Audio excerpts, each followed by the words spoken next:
Students, last lecture में हमने हेलोवेल्केन्स and हेलोवेरिन्स के कुछ एनसीईआरटी एग्जांपल्स को डिस्कस कर लिया था। तो चलिए अब हम आगे मूव करते हैं।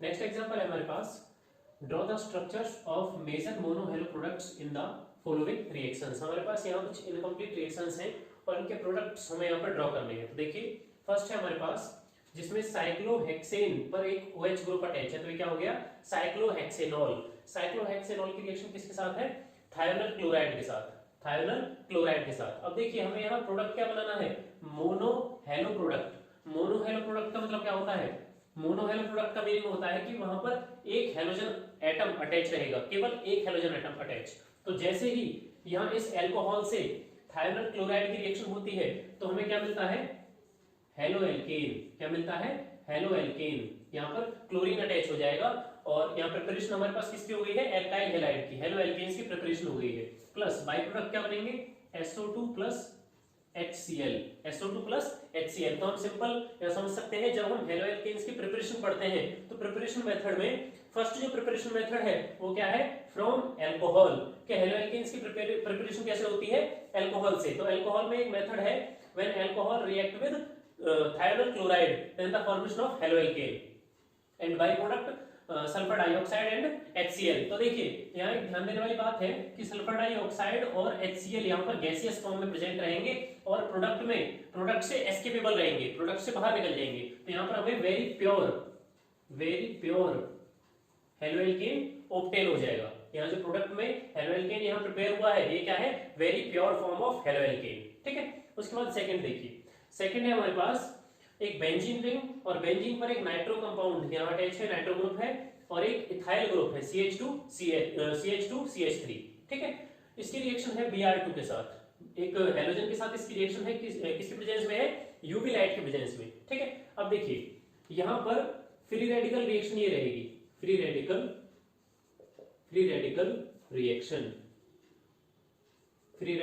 रिएक्शन, इसको समझते हैं। देखिए क्या होगा कि यहाँ पर ये ब्रोमीन इस बेंजीन के साथ रिएक्शन ना करके किसके साथ रिएक्शन करेगा, CH2CH3 के साथ। थोड़ा ध्यान दीजिए, यहाँ पर ये जो बेंजीन की साइड चेन में इथाइल ग्रुप है इसके कार्बन के साथ ये ब्रोमीन रिएक्शन करेगा। किस तरह से, यहाँ पर जो हाइड्रोजन प्रेजेंट है इसका होमोलैटिक फिशन होगा, इस तरह से। होमोलैटिक फिशन होने से यहाँ फ्री रेडिकल बन जाएगा। फ्री रेडिकल किस तरह से बनेगा, देखिए यहाँ पर बना बेंजीन के बराबर में यहाँ O2N, ठीक है, और ये बन गया बेंजीन और यहाँ पर देखिए ये है CH free radical and CH3। ठीक है, इसी तरह से ये जो Br2 है ये भी फ्री रेडिकल में कन्वर्ट होगा, Br सिंगल बॉन्ड Br और यहाँ से होमोलैटिक फिशन हुआ, होमोलैटिक क्लीवेज, और ये किसमें कन्वर्ट हो गया, 2Br free radical, 2Br free radical. तो यहाँ पर जैसे ही ये Br फ्री रेडिकल इसके साथ रिएक्शन में आएगा, इस कंपाउंड के साथ रिएक्शन में आएगा, तो आप जानते हैं फ्री रेडिकल स्पीसीज क्या होती हैं, हाईली रिएक्टिव स्पीसीज होती हैं। तो ये एक दूसरे से अटैच हो जाएंगे और यहाँ पर बॉन्ड फॉर्म कर लेंगे इस तरह से। देखिए ये हो गया O2N और यहाँ पर हो गया CH Br एंड CH3। ठीक है, तो ये हमारे पास मेजर मोनो हेलो प्रोडक्ट बना, मेजर मोनो हेलो प्रोडक्ट बना। अब थोड़ा ध्यान दीजिए कि जो ये बेंजीन है हमारे पास, यहाँ पर जो ये बेंजीन है इसके साथ इस ब्रोमीन की अटैचमेंट क्यों नहीं हुई, क्योंकि यहाँ पर इलेक्ट्रोफिलिक सब्स्टिट्यूशन रिएक्शंस होती हैं बेंजीन के अंदर।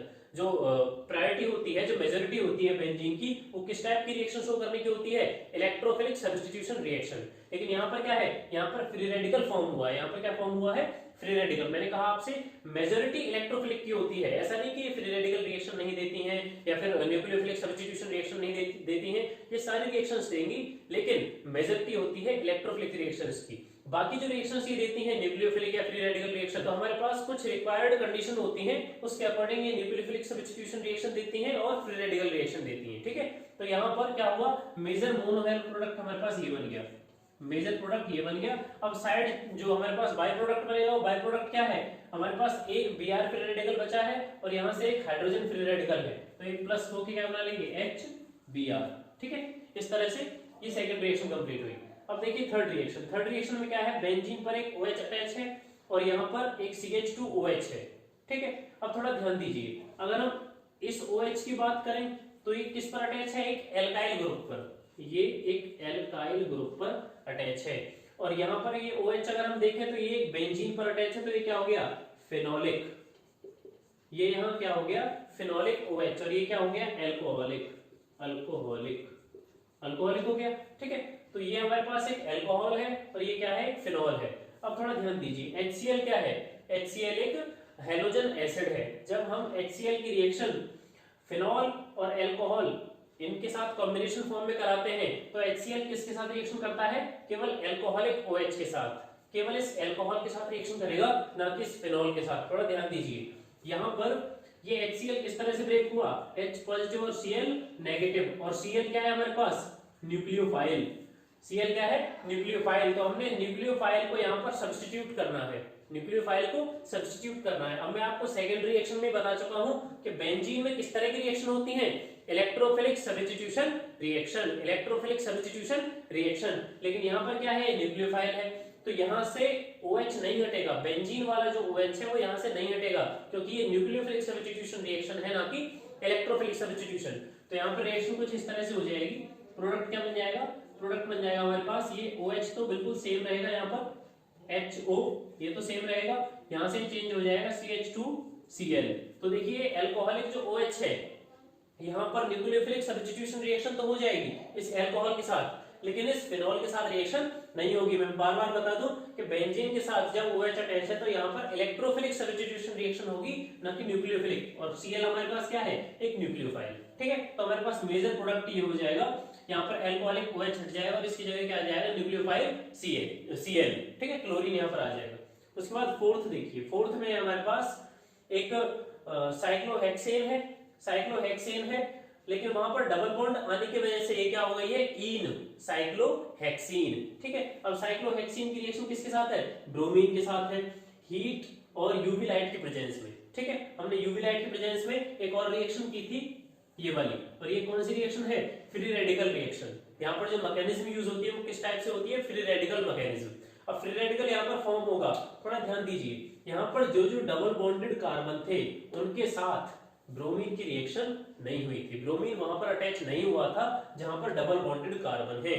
ब्रोमीन कहां अटैच हुआ था, केवल सिंगल बॉन्डेड कार्बन पर, सिंगल बॉन्डेड कार्बन पर।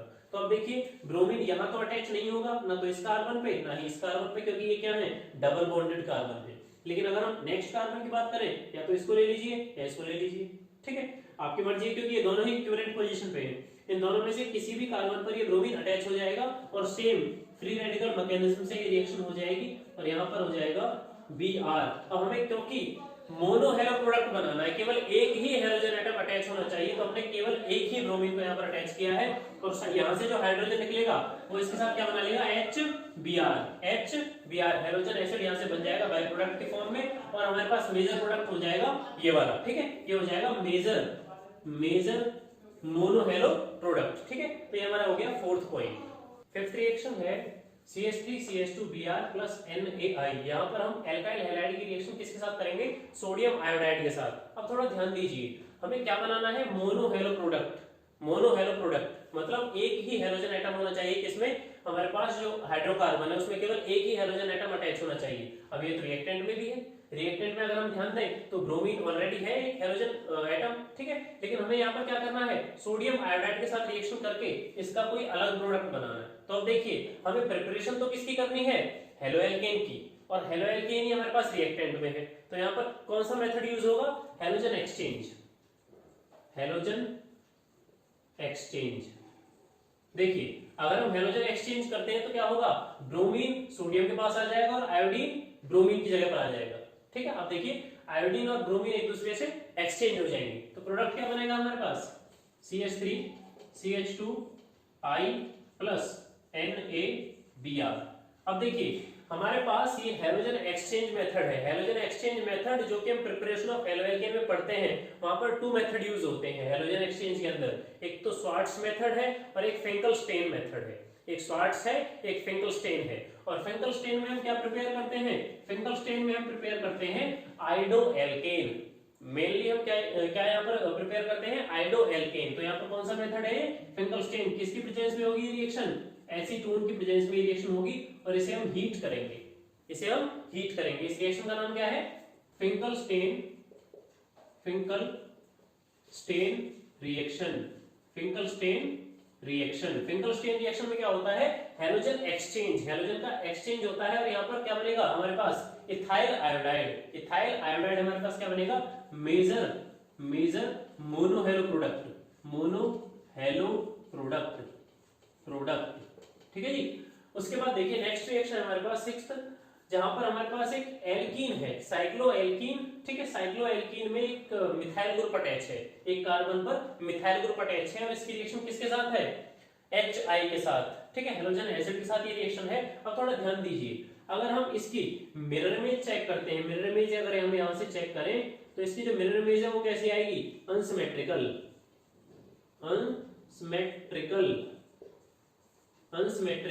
इसकी मिरर इमेज आएगी, अनसिमेट्रिकल मिरर इमेज आएगी। तो हमें क्या पता लगा ये किस टाइप का एल्कीन है, अनसिमेट्रिकल एल्कीन। और हम पहले ही पढ़ चुके हैं कि अनसिमेट्रिकल एल्कीन की रिएक्शन जब हैलोजन एसिड के साथ होती है, हैलोजन एसिड के साथ जब अनसिमेट्रिकल एल्कीन रिएक्ट करता है तो कौन सा रूल लग जाता है, मार्कोवनिकोव यहाँ पर रूल लग जाता है। और मार्कोवनिकोव में किस टाइप के मैकेनिज्म होती है, एडिशन रिएक्शन मैकेनिज्म, एडिशन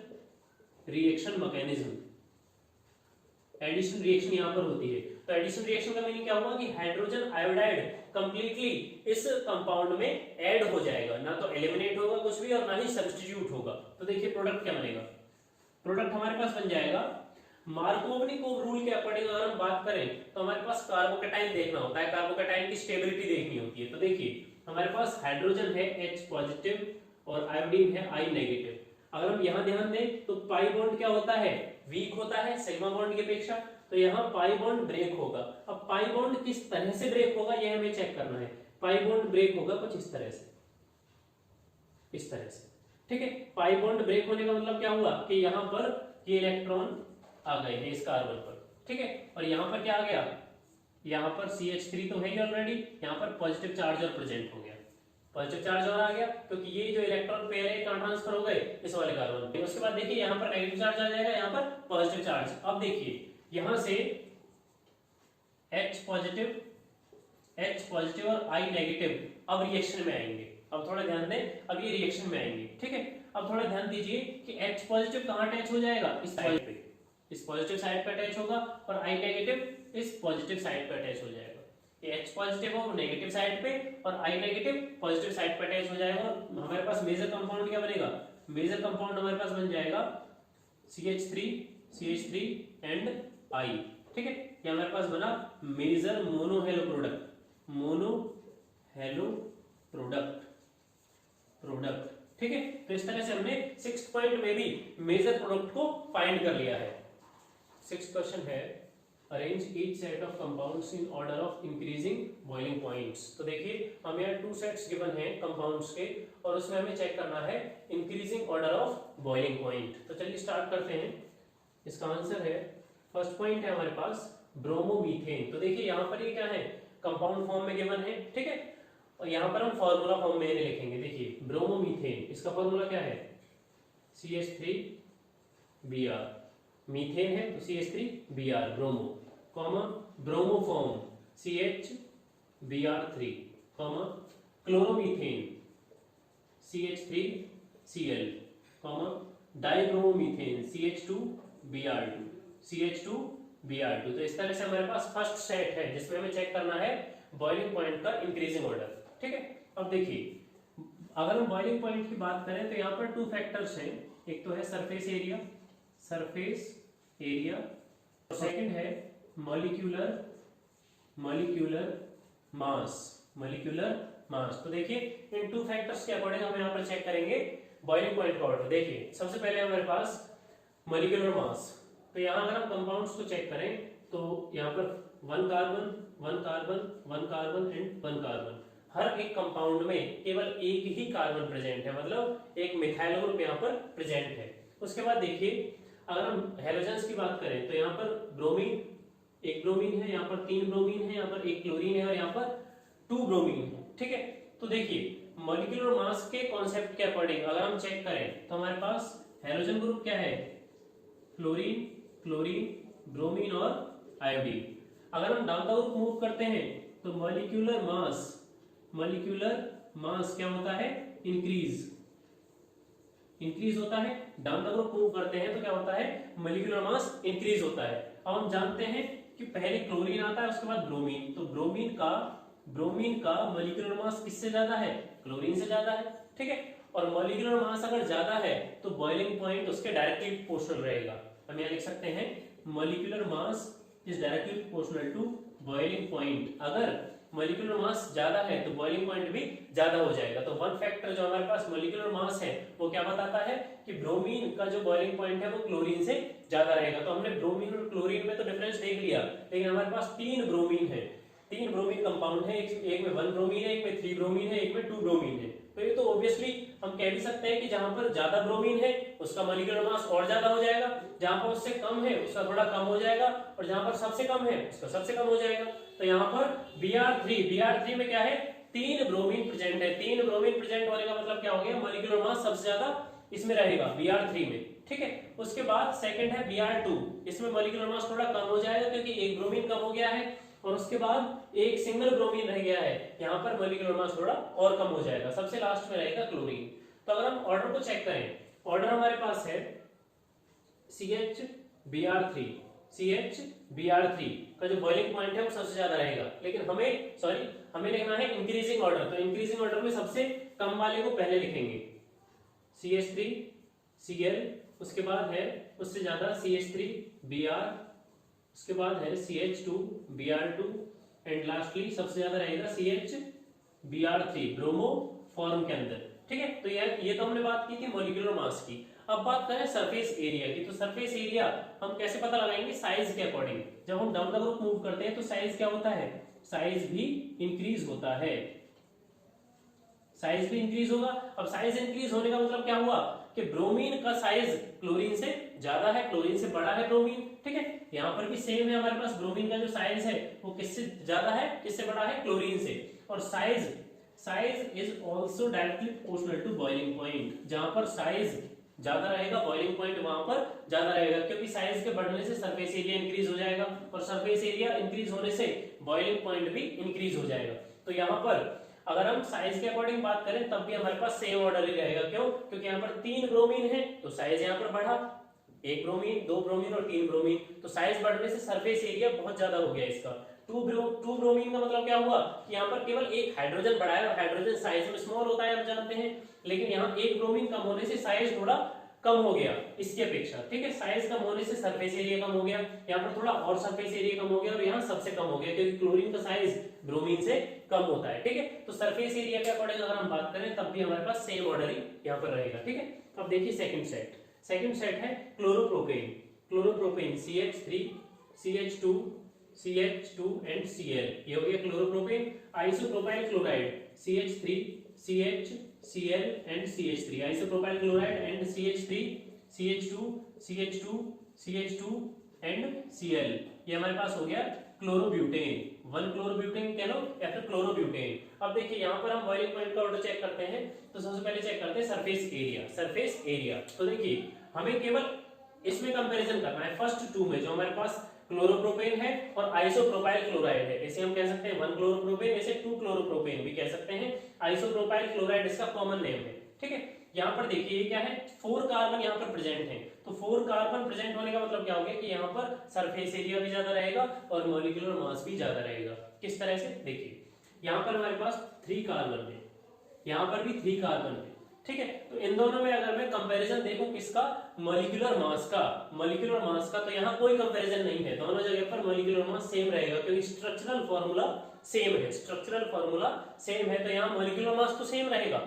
तो यहाँ पर हम बॉइलिंग पॉइंट का ऑर्डर मॉलिक्यूलर मास के अकॉर्डिंग इन 2 में नहीं पता लगा सकते। अगर हम थर्ड की बात करें तो थर्ड में मॉलिक्यूलर मास ज्यादा हो गया है क्योंकि यहाँ पर 4 कार्बन है, एक एक्स्ट्रा कार्बन प्रेजेंट हो गया है। एक्स्ट्रा कार्बन प्रेजेंट होने से एक्स्ट्रा हाइड्रोजन भी प्रेजेंट हुए, जिससे इसका मॉलिक्यूलर मास इंक्रीज हो गया। ये तो हो गया मॉलिक्यूलर मास के अकॉर्डिंग। अब सरफेस एरिया की बात करें तो देखिए यहाँ पर 4 कार्बन है और यहाँ पर 3 कार्बन है दोनों में, तो यहाँ पर भी सरफेस एरिया 1 आइडोब्यूटेन का ज्यादा रहेगा, 1 क्लोरोब्यूटेन का सरफेस एरिया ज्यादा रहेगा किसके कंपैरिजन में, आइसोप्रोपाइल क्लोराइड और 1 क्लोरोप्रोपेन की अपेक्षा, ठीक है। तो हम यहाँ सरफेस एरिया इसका ज्यादा रहेगा, सरफेस सरफेस एरिया भी और मॉलिक्यूलर मास दोनों ही 1 क्लोरोब्यूटेन के फेवरेबल फैक्टर हैं, जिसकी वजह से 1 क्लोरोब्यूटेन का जो बॉइलिंग पॉइंट है वो सबसे ज्यादा हो जाएगा। दोनों ही सरफेस एरिया और मॉलिक्यूलर मास दोनों ही फेवरेबल फैक्टर हैं। अब बात करते हैं इन दोनों की। प्रोपेन, क्योंकि यहाँ पर मॉलिक्यूलर फार्मूला सेम है तो क्या होगा कि मॉलिक्यूलर मास सेम हो गया। लेकिन अगर हम बात करें सरफेस एरिया की बात करें इन दोनों के लिए, फर्स्ट टू जो हमारे पास कंपाउंड है, तो देखिए एनसीईआरटी के अकॉर्डिंग कहा जाता है कि जहां ब्रांच फॉर्म हो जाती है, ब्रांच फॉर्म होने पर सरफेस एरिया डिक्रीज कर जाता है। तो क्या होगा कि यहाँ पर तो ये स्ट्रेट चेन है क्योंकि फर्स्ट कार्बन पे क्लोरीन प्रेजेंट है, लेकिन यहाँ सेकंड कार्बन पे क्लोरीन आने की वजह से क्या हुआ है, सरफेस एरिया डिक्रीज हो गया है। Surface area decrease, surface area यहाँ पर डिक्रीज हो गया है। और सरफेस एरिया डिक्रीज होने का मतलब क्या हुआ, बॉइलिंग पॉइंट डिक्रीज, क्योंकि हमने यहाँ पर बात की थी कि साइज अगर इंक्रीज होगा तो सरफेस एरिया इंक्रीज होगा। Surface area is directly proportional to boiling point. तो अगर सरफेस एरिया डायरेक्टली प्रोपोर्शनल है बॉइलिंग पॉइंट के, surface area is directly proportional to boiling point, तो अगर हमारे पास सरफेस एरिया कम है तो बॉइलिंग पॉइंट भी डिक्रीज कर जाएगा। तो इसका ऑर्डर क्या रहेगा, फाइनली इसका ऑर्डर रहेगा, सबसे कम रहेगा हमारे पास isopropyl chloride CH3 CH Cl CH3, उसके बाद रहेगा CH3 CH2 CH2 and Cl, ये हो गया क्लोरोप्रोपेन, ठीक है। और सबसे ज्यादा रहेगा boiling point CH3 CH2 CH2 CH2 and Cl, 1 chlorobutane का, ठीक है। तो हमारे पास सेकंड सेट है जिसमें हमने increasing order of boiling point को चेक कर लिया है। सेवंथ क्वेश्चन है, which alkyl halide from the following pairs would you expect to react more rapidly by SN2 mechanism? बहुत सिंपल क्वेश्चन है, हमें यहाँ पर कुछ पेयर्स गिवन है एल्काइल हैलाइड के और हमें बताना है SN2 मैकेनिज्म के अकॉर्डिंग इनका रिएक्टिविटी रेट, किसमें रिएक्टिविटी ज्यादा रहेगी। देखिए फर्स्ट पॉइंट है हमारे पास, फर्स्ट पॉइंट है CH3 CH2 CH2 CH2 Br, ठीक है। और इसमें जो सेकंड है, सेकंड कंपाउंड है CH3 CH2 CH Br and CH3, ठीक है। सेकंड कंपाउंड हमारे पास ये है।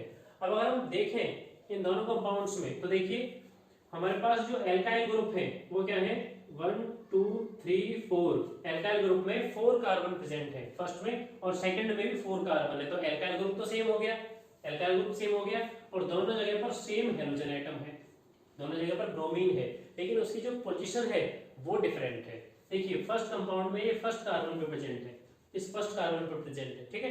तो अगर हम यहाँ चेक करें कि फर्स्ट कार्बन पे प्रेजेंट होने की वजह से इसमें क्या चेंज आएगा, ये फर्स्ट पे है और ये सेकंड पे है, ये सेकंड कार्बन पे प्रेजेंट है, फर्स्ट सेकंड कार्बन, ठीक है।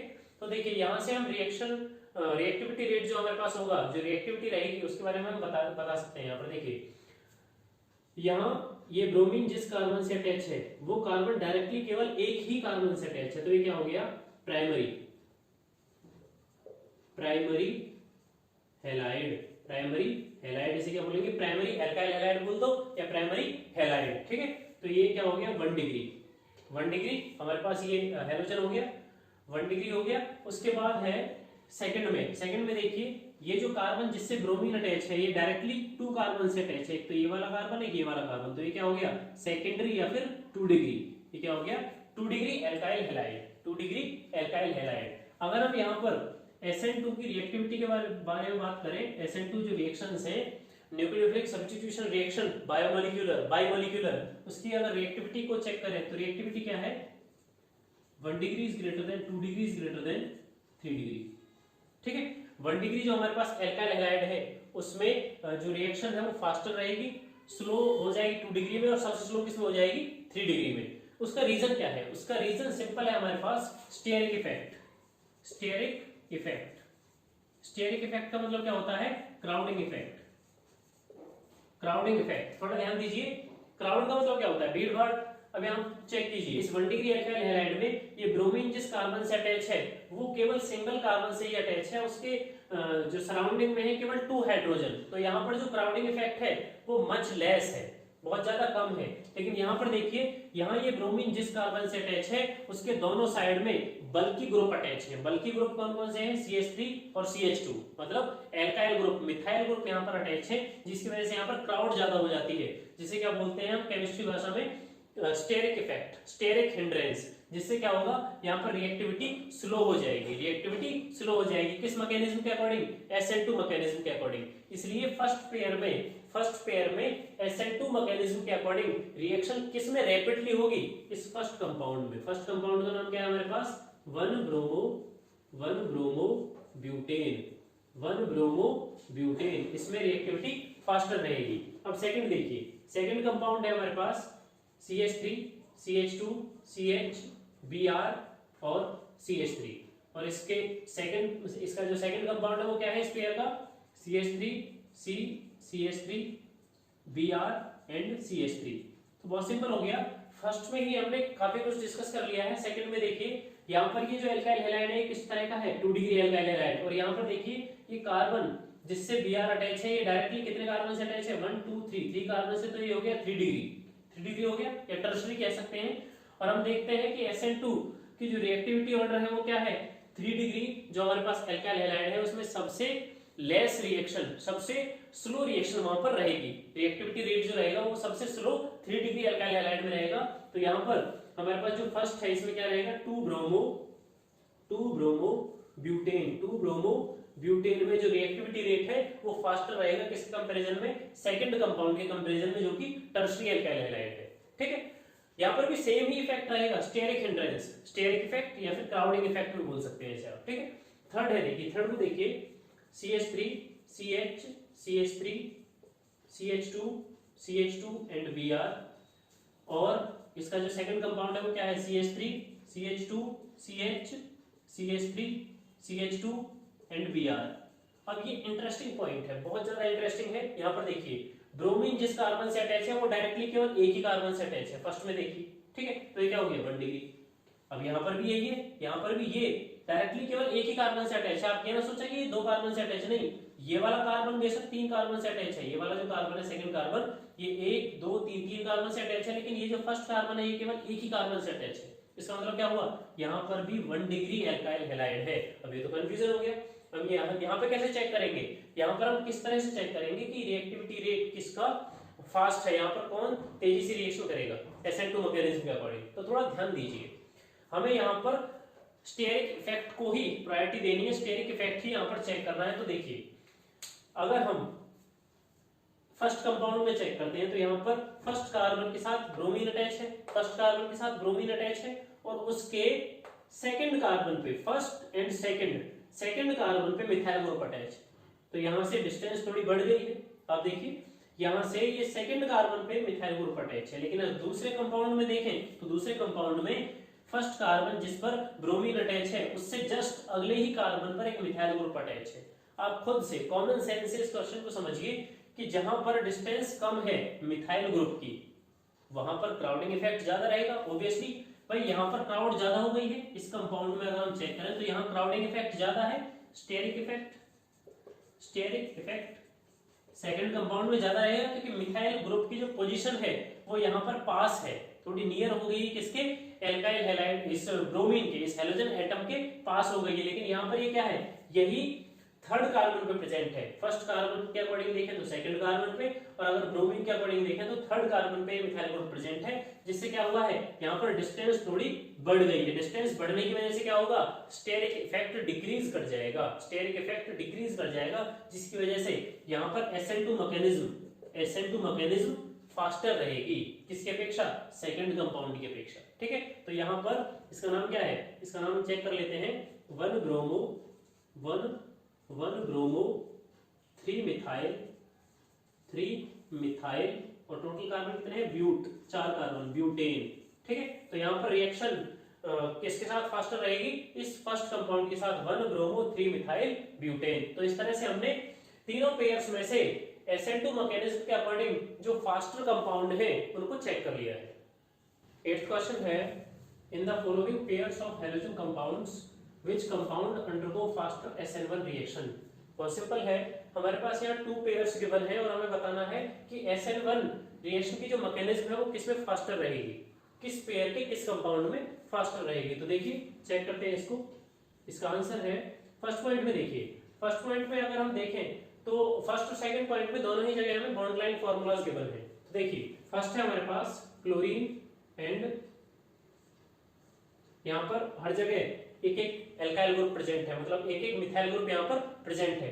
तो SN1 रिएक्शन की जो मैकेनिज्म होती है उसमें सबसे पहले कार्बोकैटायन फॉर्म होता है। थोड़ा ध्यान दीजिए, वहां पर सबसे पहले फर्स्ट जो स्टेप होता है उसमें कार्बोकैटायन फॉर्म होता है। अगर हम इसकी बात करें तो यहाँ पर इलेक्ट्रॉन क्लोरीन अपनी तरफ खींच लेगा और यहाँ पर जो कार्बोकैटायन बनेगा वो कुछ इस तरह से बनेगा। देखिए ये हमारे पास कार्बोकैटायन बन गया, ठीक है, प्लस में क्लोरीन 1 नेगेटिव, ठीक है। तो कार्बोकैटायन हमारे पास यहाँ फॉर्म हो गया। अगर हम सेकंड कंपाउंड की बात करें, सेकंड जो हमारे पास कंपाउंड है इसके अकॉर्डिंग अगर हम बात करें तो देखिए ये हमारे पास कुछ इस तरह से ये क्लोरीन है हमारे पास, और ये क्लोरीन जैसे ही इलेक्ट्रॉन अपनी तरफ खींचेगा तो ये क्या बनेगा, कार्बोकैटायन। कार्बोकैटायन यहाँ पर बन जाएगा प्लस में क्लोरीन नेगेटिव। अब थोड़ा ध्यान दीजिए, हमने पढ़ा है कि जो कार्बोकैटायन है वो हाईली स्टेबल कब होते हैं, ठीक है। तो देखिए ये हमारे पास जो कार्बोकैटायन है किस टाइप का कार्बोकैटायन है, यहाँ पर 1 2 3 मिथाइल ग्रुप अटैच है, मतलब 3 कार्बन अटैच है इससे। तो ये क्या हो गया 3 डिग्री या टर्शरी कार्बोकैटायन, टर्शरी कार्बोकैटायन। और यहाँ पर देखिए ये जो कार्बन है इससे डायरेक्टली केवल 1 और 2 ही कार्बन अटैच है, तो ये क्या हो गया 2 डिग्री कार्बोकैटायन, 2 डिग्री कार्बोकैटायन। अब कार्बोकैटायन की स्टेबिलिटी की अगर बात करें तो देखिए कार्बोकैटायन की स्टेबिलिटी का ऑर्डर है stability of carbocation. Stability of carbocation का ऑर्डर है हमारे पास 3 degree is greater than 2 degree is greater than 1 degree, 3 degree is greater than 2 degree is greater than 1 degree. जो 3 डिग्री हमारे पास कार्बोकैटायन है वो हाईली स्टेबल रहेगा, ठीक है, और 2 डिग्री उससे कम और 1 डिग्री उससे भी कम। अब इसका रीजन क्या है, इसका रीजन बहुत सिंपल है।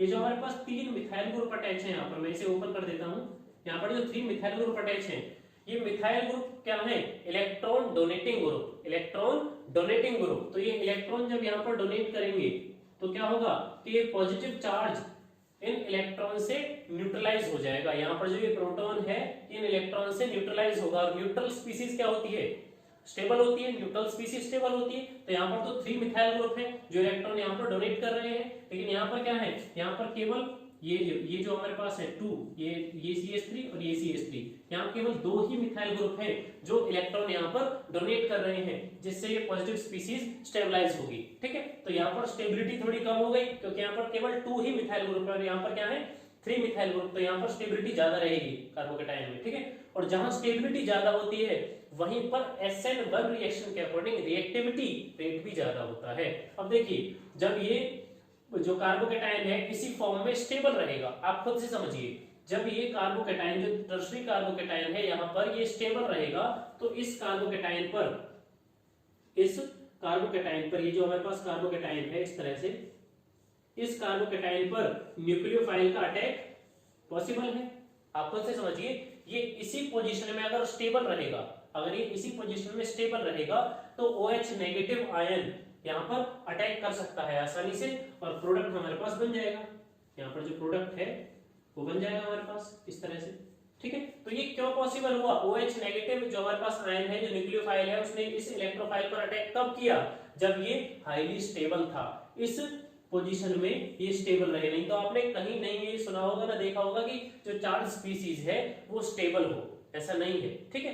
रेजोनेटिंग स्ट्रक्चर की बात अलग होती है, ठीक है, वहां पर डिलोकलाइजेशन होता रहता है और किसी एक पोजीशन पर चार्ज नहीं ठहरता है, वो पूरे बेंजीन रिंग पर डिलोकलाइज होता है, ठीक है। यहाँ पर क्या है, ये चार्ज एक ही जगह पर है, प्रोटॉन जो है वो इसी कार्बन पर है और ये स्टेबल रहेगा, और जिसका रीजन मैंने आपको यहाँ पर बता दिया है, ठीक है।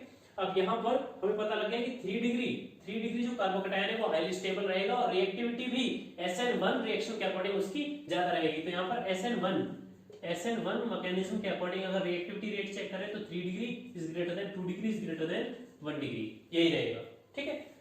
यहाँ पे हमें पता लग गया कि जो फर्स्ट कंपाउंड है उसकी रिएक्टिविटी फास्टर रहेगी किसके अकॉर्डिंग, SN1 मैकेनिज्म के अकॉर्डिंग। अब सेकंड पेयर देखिए, ये तो फर्स्ट पेयर हो गया, सेकंड पेयर है हमारे पास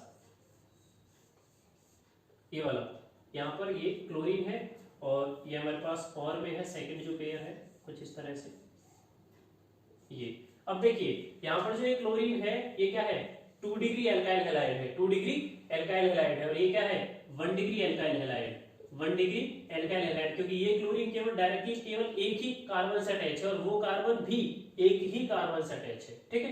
वो कार्बन एक ही कार्बन से अटैच है डायरेक्टली, नॉट इनडायरेक्टली। तो यहाँ पर देखिए, यहाँ पर ये जो कार्बन है जिससे क्लोरीन अटैच है, ये 1 और 2 कार्बन से अटैच है, तो ये क्या हो गया 2 डिग्री और ये हो गया 1 डिग्री। और हम यहाँ पर पढ़ चुके हैं SN1 का जो रिएक्टिविटी रेट है और इसको डिस्कस कर चुके हैं, एक्सप्लेन भी ये हो चुका है कि कार्बोकेटाइन किस तरह से फॉर्म होता है, उसकी स्टेबिलिटी किस तरह से हम निकाल पाते हैं यहाँ पर। तो यहाँ पर जो रिएक्शन है वो फास्टर किस में रहेगी, इस फर्स्ट कंपाउंड में। जो हमारे पास फर्स्ट कंपाउंड है इसमें जो कार्बोकेटाइन बनेगा वो कौन सा बनेगा, वो ये वाला बनेगा। यहाँ पर क्लोरीन इस तरह से इलेक्ट्रॉन अपनी खींच लेगा और यहाँ पर कार्बोकेटाइन बन जाएगा। तो ये क्या है 2 डिग्री कार्बोकेटाइन है और 2 डिग्री कार्बोकेटाइन 1 डिग्री कार्बोकेटाइन से यहाँ पर क्या बनेगा 1 डिग्री कार्बोकेटाइन, यहाँ पर ये वाला कार्बोकेटाइन बनेगा। ठीक है, तो 2 डिग्री कार्बोकेटाइन जो हमारे पास है ये हाईली स्टेबल है, किससे 1 डिग्री कार्बोकेटाइन से, इसलिए यहाँ पर रिएक्टिविटी रेट भी ज्यादा रहेगा किसके अकॉर्डिंग, SN1 मैकेनिज्म के अकॉर्डिंग। तो इस तरह से हमने 8th क्वेश्चन के दोनों पेयर्स को कंप्लीटली डिस्कस कर लिया है। 9th क्वेश्चन है identify A, B, C, D, E, R and R dash in the following। हमें यहाँ पर जो इनकम्प्लीट रिएक्शंस गिवन हैं इनमें से हमें A, B, C, D, E, R and R dash को आइडेंटिफाई करना है। तो चलिए स्टार्ट करते हैं। इसका आंसर है हमारे पास, सबसे पहले हम फर्स्ट रिएक्शन को चेक करते हैं जहां पर साइक्लोहेक्सेन जो हमारे पास है, साइक्लोहेक्सेन इस पर एक ब्रोमीन एटम अटैच है और यहाँ पर इसकी रिएक्शन किसके साथ है, मैग्नीशियम के साथ। ठीक है, तो हमने हेलोएल्केन्स चैप्टर में पढ़ रखा है जब किसी भी हेलोएल्केन की रिएक्शन मैग्नीशियम के साथ होती है, मेटेलिक मैग्नीशियम के साथ होती है in the presence of dry ether, तो वहां से क्या बनता है ग्रिग्नार्ड रिएजेंट। क्या बनता है ग्रिग्नार्ड रिएजेंट। तो यहाँ पर ए क्या हो जाएगा हमारे पास, ए हो जाएगा इस तरह से, यहाँ पर ये हो गया साइक्लोहेक्साइल एंड MgBr। ठीक है, यहाँ पर जो मैग्नीशियम है वो इससे अटैच हो जाएगा, तो ये हमारे पास क्या हो गया ग्रिग्नार्ड रिएजेंट, ग्रिग्नार्ड रिएजेंट। ठीक है, उसके बाद इस रिएक्शन में क्या था, वाटर के साथ इसकी रिएक्शन, मतलब ग्रिग्नार्ड रिएजेंट जो हमारे पास आया है उसको क्या करना है, हाइड्रोलिसिस करना है। हाइड्रोलिसिस के बाद हमें प्रोडक्ट क्या मिलेगा, जो यहाँ पर लिखा हुआ था B, तो B की जगह पर क्या आएगा, B की जगह पर आ जाएगा कुछ इस तरह से साइक्लोहेक्सेन प्लस MgOHBr। देखिए बहुत सिंपल है, यहां से एक OH निकलेगा जो इस MgOHBr ये अलग से कंपाउंड बनाएगा और एक हाइड्रोजन जो यहां से निकलेगा वो इस जो हमारे पास साइक्लोहेक्साइल है जो एल्काइल ग्रुप है इसके साथ अटैच होकर क्या बना लेगा हेक्सेन, साइक्लोहेक्सेन। ठीक है, एक हाइड्रोकार्बन यहां पर प्रिपेयर हो जाएगा। ठीक है, तो हमने यहाँ पर किसको आइडेंटिफाई कर लिया है, एक तो A को आइडेंटिफाई कर लिया है और एक B को आइडेंटिफाई कर लिया है। ठीक है, उसके बाद नेक्स्ट रिएक्शन देखिए, नेक्स्ट रिएक्शन में हमारे पास है RBr। R क्या है हमारे पास, R है एल्काइल ग्रुप, एल्काइल ग्रुप और एल्काइल ग्रुप की रिएक्शन किसके साथ है, एल्काइल ग्रुप किसके साथ अटैच है यहाँ पर, ब्रोमीन के साथ। तो ये क्या हो गया आपके पास एल्काइल ब्रोमाइड। इसकी रिएक्शन किसके साथ है, मैग्नीशियम के साथ। तो बिल्कुल सेम है, यहाँ पर भी एल्काइल ग्रुप है और यहाँ पर भी एल्काइल ग्रुप है और मैग्नीशियम के साथ रिएक्शन करके ये जो C प्रोडक्ट बनाएंगे वो C प्रोडक्ट हमारे पास क्या है, ग्रिग्नार्ड रिएजेंट। यहाँ पर ये क्या हो जाएगा RMgBr, ये हमारे पास हो जाएगा। उसके बाद D2O के साथ इसकी रिएक्शन है और ये हमारे पास प्रोडक्ट यहाँ गिवन है, थोड़ा ध्यान दीजिए, यहाँ पर प्रोडक्ट गिवन है हमारे पास और D2O के साथ रिएक्शन है। D2O क्या है, हार्ड वाटर है और हार्ड वाटर के साथ जब इस ग्रिग्नार्ड रिएजेंट की रिएक्शन होगी तो यहाँ पर प्रोडक्ट में मिलेगा CH3 CH3 और यहाँ पर D कहां से आया, इस D2O से हमें D मिला है। ठीक है, एक्चुअली ये क्या है, एक हाइड्रोकार्बन है, हाइड्रोकार्बन क्योंकि हाइड्रोलिसिस करने पर देखिए ये वाटर है हमारे पास, ये हार्ड वाटर है और हार्ड वाटर से करें या वाटर से करें हमें प्रोडक्ट क्या मिलेगा, एक हाइड्रोकार्बन मिलेगा। तो यहाँ पर भी एक हाइड्रोकार्बन है। अब क्योंकि यहाँ हाइड्रोजन ना होके ड्यूटेरियम है, ठीक है, जो आइसोटोप फॉर्म में है वो क्या है, ड्यूटेरियम है, तो ये D अलग से यहाँ पर मेंशन कर दिया गया है। अब थोड़ा समझिए, यहाँ ये जो CH3 CH और CH3 है ये क्या है, ये R ही तो है, ये एल्काइल ग्रुप ही तो है, तो यहाँ से हमने R को आइडेंटिफाई कर लिया है। ये जो R है इसको किस तरह से लिखेंगे, R हमारे पास यहाँ से पता लग जाएगा। देखिए CH3 CH3 एंड MgBr, तो ग्रिग्नार्ड रिएजेंट हो गया। यहाँ भी हम R लिख सकते हैं, जो R हमारे पास है वो क्या है, R कुछ इस तरह से सेकंड कार्बन पर ब्रोमीन है, तो ये हो गया हमारे पास CH3 और sorry CH3 CH Br and CH3। ठीक है, तो हमने यहाँ पर R को भी आइडेंटिफाई कर लिया है और C को भी आइडेंटिफाई कर लिया है। देखिए C को आइडेंटिफाई कर लिया तो ये हमारे पास कंपाउंड आया, C को आइडेंटिफाई किया। अब यहाँ पर देखिए नेक्स्ट रिएक्शन में हमारे पास D है, E है और R डैश है। ठीक है, उससे पहले हम क्या करते हैं, इन सभी कंपाउंड्स को जिसको हमें आइडेंटिफाई करना था और यहाँ पर A, B, C और R को हमने आइडेंटिफाई किया है, उनको यहाँ लिख लेते हैं। A क्या है हमारे पास, A है ये वाला ग्रिग्नार्ड रिएजेंट, कुछ इस तरह से, ये हो गया MgBr। ठीक है जी, उसके बाद है साइक्लोहेक्सेन। साइक्लोहेक्सेन हमारे पास क्या है, B है साइक्लोहेक्सेन, जिससे आपको कोई प्रॉब्लम नहीं हुआ यहाँ पे। ठीक है, साइक्लोहेक्सेन हो गया। उसके बाद है C हमारे पास क्या है, again Grignard reagent CH3 CH MgBr and CH3। ठीक है, उसके बाद है R हमारे पास जो एल्काइल ग्रुप है वो कौन सा है, R is equal to CH3 CH और CH3। अब देखिए यहाँ पर मैंने CH2 नहीं लगाया है क्योंकि इस एल्काइल ग्रुप के साथ यहाँ पर तो Br अटैच है और यहाँ पर कौन अटैच है, MgBr। तो R तो हमें पता है, R हमारे पास सिंपल ये रहेगा, इसके साथ कौन अटैच रहेगा यहाँ पर Br। ये मैंने कंप्लीट लिख दिया। ये जो यहाँ R है, यहाँ जो R था हमारे पास, इस R के साथ कौन था, Br था और Br इसके साथ अटैच रहेगा, तो वो भी मैंने यहाँ पर लिख दिया है। उसके बाद देखिए अब देखते हैं थर्ड रिएक्शन को। थर्ड रिएक्शन में क्या है, R डैश X और X क्या है, X हमारे पास है हेलोजन। X क्या है, हेलोजन एटम।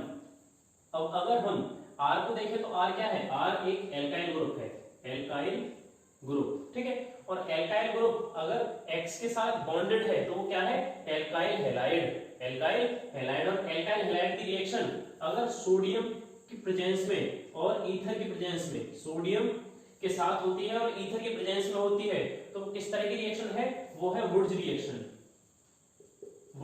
रिएक्शन। और आप जानते हैं वुड्स रिएक्शन में जो कंपाउंड बनता है वो क्या होता है, हाइड्रोकार्बन यहाँ पर बनता है। तो वुड्स रिएक्शन के अकॉर्डिंग ये हाइड्रोकार्बन है, बिल्कुल इसमें कोई प्रॉब्लम नहीं है। लेकिन आप खुद से देखिए कि हमें यहाँ पर R डैश को आइडेंटिफाई करना है और R डैश अगर हम इसके अकॉर्डिंग देखते हैं, तो हमें क्या मिलता है, टर्शरी एल्काइल हैलाइड। क्या मिलता है, टर्शरी एल्काइल हैलाइड। थोड़ा ध्यान से समझिए, अगर मैं यहाँ पर CH3 और CH3 और यहाँ पर हो गया CH3 और यहाँ पर कर देता हूँ मैं X की जगह मान लीजिए मैंने क्लोरीन ले लिया। अगर मैं यहाँ पर रिएक्शन करता हूँ, इसे 2 मोल लेता हूँ, मैं एक नॉर्मली वुड्स रिएक्शन आपको करके दिखा रहा हूँ। यहाँ पर टर्शरी फॉर्म में एल्काइल हैलाइड है, इसकी रिएक्शन सोडियम के साथ होगी 2Na के साथ और ईथर की प्रेजेंस में रिएक्शन होगी। तो यहाँ से क्या कंपाउंड बनेगा हमारे पास, CH3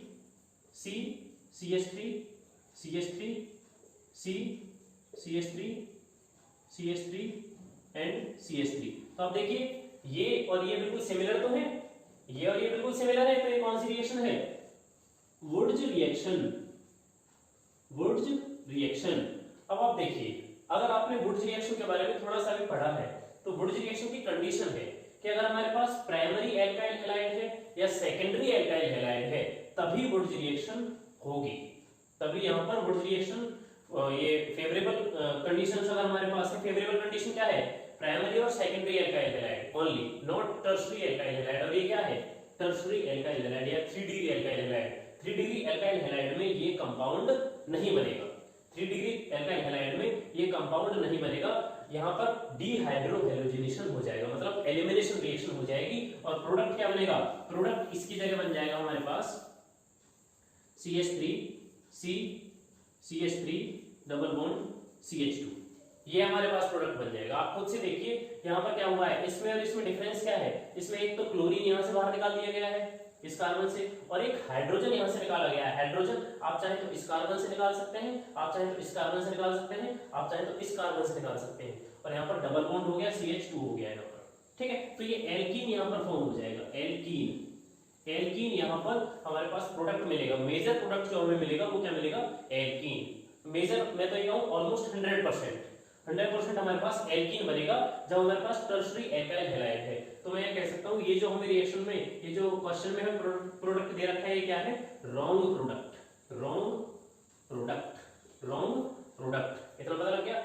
यहां से हमें पता लग गया कि आर डैश क्या है। आर डैश क्या है हमारे पास? ये आर डैश में यहां अलग से भी लिख देता हूं, R dash is equal to CH3 C CH3 CH3 और X X। देखो R डैश के साथ ये जो X है, ये जो X है ये तो ये है, लेकिन R डैश की अगर मैं बात करूं तो R डैश केवल CH3 C CH3 CH3 केवल ये है। ये जो एल्काइल ग्रुप है ये R डैश को रिप्रेजेंट करता है, ठीक है जी। उसके बाद देखिए हमसे पूछा गया है कि इसकी रिएक्शन R डैश की रिएक्शन अगर Mg के साथ हो, Mg के साथ हो तो देखिए ये क्या है? Alkyl halide. और हम पहले भी बात कर चुके हैं एल्काइल हैलाइड की रिएक्शन अगर मैग्नीशियम के साथ होती है तो क्या प्रोडक्ट बनता है? Grignard reagent, Grignard reagent. तो यहाँ पर क्या बन जाएगा? हमारे पास D है, ये जो D है, D क्या बनेगा? D है हमारे पास, ये हो गया R dash X, R dash X। इसकी रिएक्शन अगर हम किसके साथ करते हैं? Mg के साथ, जो कि यहाँ पर शो हो रहा है, Mg के साथ करते हैं तो D जो हमें मिलेगा, D है हमारे पास CH3 C CH3 Mg X CH3। ये हमारे पास क्या हो गया? D कंपाउंड, जो D की जगह पर, तो D को भी हमने आइडेंटिफाई कर लिया है। उसके बाद है E। तो अगर हम इस कंपाउंड की हाइड्रोलिसिस करते हैं तो हाइड्रोलिसिस में हमें क्या मिलता है? E। और हम जानते हैं कि अगर हम ग्रिग्नार्ड की, यहाँ पर ग्रिग्नार्ड रिएजेंट की हाइड्रोलिसिस होने पर हमें क्या मिल रहा है? हाइड्रोकार्बन, एल्केन यहाँ पर बन रहा है। तो यहाँ पर भी क्या बनेगा? एल्केन ही बनेगा, एल्केन ही यहाँ पर बन जाएगा। और क्या प्रोडक्ट रहेगा? CH3 C CH3 CH and CH3। अब देखिए ये हमारे पास मेन प्रोडक्ट रहेगा। आप चाहे तो CH3 को इस तरह पे लगा सकते हैं, इस तरह से। मैं इसे थोड़ा अलग से लिख देता हूँ, CH3। और ये E जो हमारे पास है, E हमारे पास बन जाएगा E is equal to CH3 CH CH3 and CH3। ये हमारे पास हो जाएगा E।